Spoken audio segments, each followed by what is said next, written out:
আমরা আছি ইন্ডিয়ার পাশে বাংলাদেশে। খুবই সুন্দর বৃষ্টি হয়েছে রাতে। বৃষ্টির ফলে এই যে স্থানীয় মানুষেরা এই যে বিলের পাশে মাছ ধরতেছে, আমরা এই মাছ ধরা দেখছি। কি মাছ পাইছে যদি একটু দেখানো যাবে কি ক্যামেরা দিয়ে? আচ্ছা, আমি যদি একটু দেখানোর চেষ্টা করি এখান দিয়ে। বাহ, মাশাআল্লাহ, এই যে অনেকগুলো মাছ দেখতে পাচ্ছি।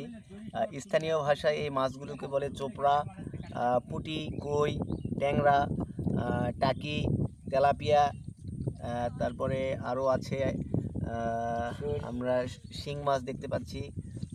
আমরা একটু যদি জাল দেখাই আপনাদের। রাতভর বৃষ্টি হয়েছে।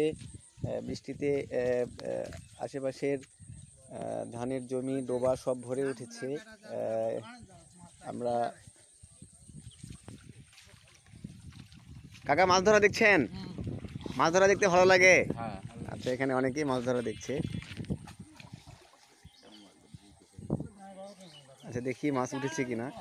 এবারে হয়তো বা ওঠে না। এখানে স্রোতের মধ্যে মাছ ধরা হচ্ছে, স্রোত প্রবাহিত হচ্ছে।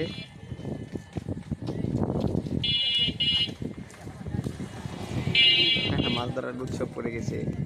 আমরা যদি এই পাশ থেকে শেষ প্রান্ত দেখাই, এই শেষ প্রান্তই কিন্তু ইন্ডিয়া সীমান্ত। বাংলাদেশ ভারতের যেই বিভক্তকারী সীমারেখা ইন্ডিয়া, এই পাশেই। আচ্ছা, আমরা যদি আরেকটু দেখাই এখানে কি মাছ ধরা পড়ছে।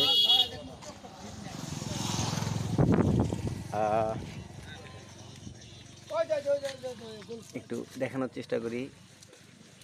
মাছ শেষ এখানে। আচ্ছা, আরেকটা দেখাই।